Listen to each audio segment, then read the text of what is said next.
안녕하세요. 김태훈 목사입니다. 자, 이번 주에는 저희 개인적으로 계속해서 제 마음속에 맴돌던 질문이 하나 있었습니다. 왜 요즘 크리스찬들은 믿음은 있는데 당당하지 못할까? 믿음이 없는 것도 아니고 교회를 떠난 것도 아닌데 삶의 자리에서는 자꾸 작아집니다. 사람의 시선 앞에서, 비교 앞에서, 선택의 순간 앞에서 실패했을 때, 그리고 세상 한가운데서 우리는 왜 이렇게 쉽게 흔들릴까요? 제가 만난 많은 성도님들은 이렇게 말합니다. 목사님, 믿음이 없는 건 아닌데요. 말씀은 아는데 삶에서는 잘 안 돼요. 왜 이렇게 제 신앙은 자신이 없을까요? 여러분, 이 말 속에는 정죄가 아니라 갈증이 있습니다. 비판이 아니라 도움받고 싶은 마음이 있습니다. 그래서 이 시리즈를 시작했습니다. 이 메시지는 대단한 믿음을 가지자는 그런 이야기가 아닙니다. 더 열심히 하자는 그런 구호도 아닙니다. 이 시리즈의 목적은 단 하나입니다. 세상 한가운데서 조용하지만 단단하게 서 있는 그리스도인의 삶은 가능한가? 믿음을 가지면서 당당하게 사는 것은 가능한가? 우리는 완벽한 사람이 되자는 게 아닙니다. 흔들리지 않는 척 하는 사람도 아닙니다.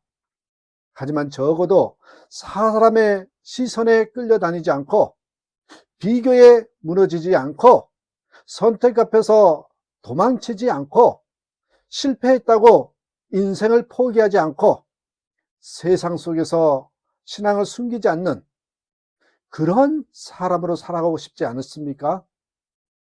이 시리즈의 내용은 흔들리지 않는 사람들의 이야기입니다. 흔들리지 않는 사람의 내용. 여기서 흔들리지 않는다는 말은 문제가 없다는 뜻이 아닙니다. 기준이 분명하다. 기준이 분명하다는 뜻입니다. 다시 돌아올 자리가 있다는 뜻입니다. 오늘 첫 번째 시간에는 이 모든 흔들림의 출발점, 사람의 시선 앞에서 왜 우리는 작아지는가를 정직하게 다뤄보려고 합니다. 이 시리즈가 누군가에게는 위로가 되고, 누군가에게는 방향이 되고, 누군가에게는 다시 일어나는 계기가 되기를 바랍니다. 자, 그럼 오늘 첫 번째 질문으로 함께 들어가 보겠습니다. 나는 왜 이렇게 눈치를 보며 살까? 나는 왜 이렇게 눈치를 보며 살까? 자신감 시리즈 첫 번째예요. 사람의 시선에 묶인 신앙에 대한 내용입니다. 갈라디아서 1장 10절과 잠언 29장 25절의 말씀 가지고 함께 뚜벅뚜벅 걸어가겠습니다. 여러분, 엘리베이터 안에서 전화 받아본 적 있으시죠? 혼자 있을 때 네, 알겠습니다. 잘 말하다가 사람 한 명 더 타면 갑자기 목소리가 작아져요. 특히 그 전화가 교회 전화면 더 그렇습니다. 네, 예, 알겠습니다. 마치 몰래 믿는 사람처럼요. 이상합니다.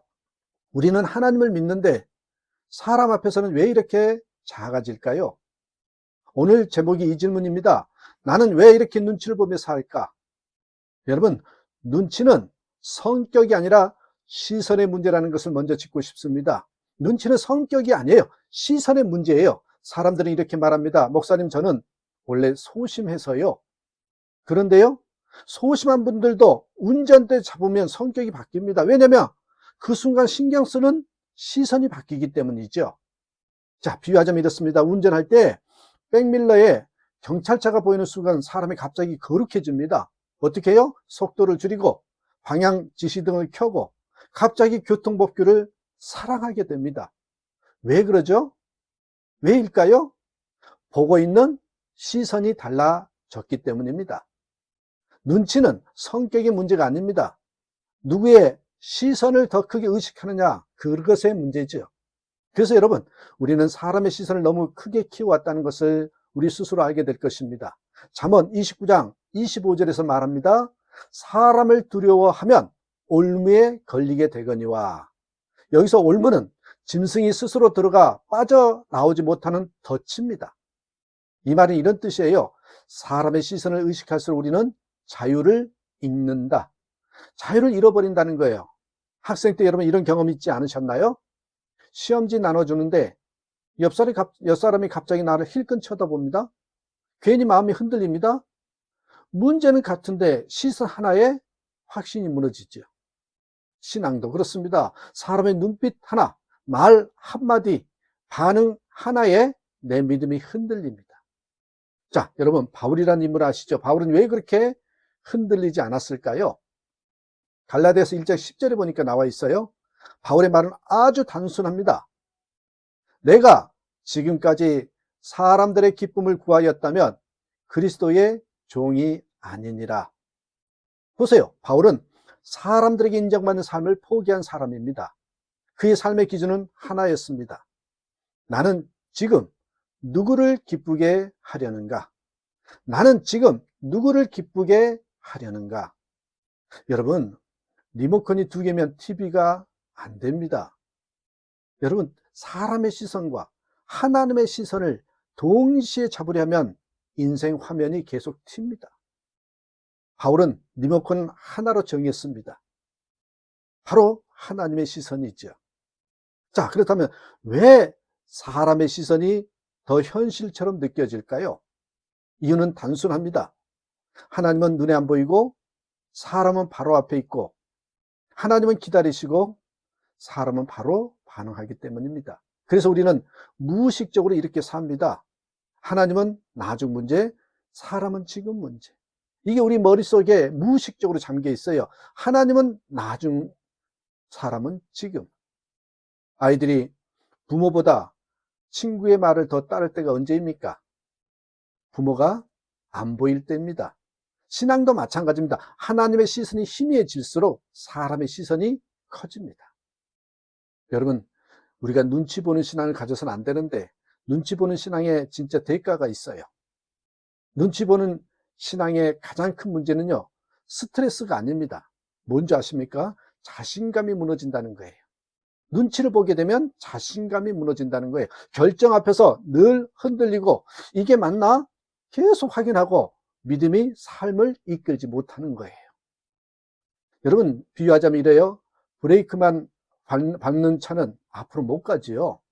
눈치 보는 신앙은요, 뭐가 같냐면 계속 운전을 하면서 브레이크만 밟는 신앙과 똑같은 거예요. 그래서 피곤합니다. 그래서 기쁨이 없습니다. 자, 그렇다면 여러분, 당당함은 어디서 올까요? 당당함은요, 큰 소리에서 오지 않습니다. 당당함은요, 하나님의 시선을 의식하는 데서 옵니다.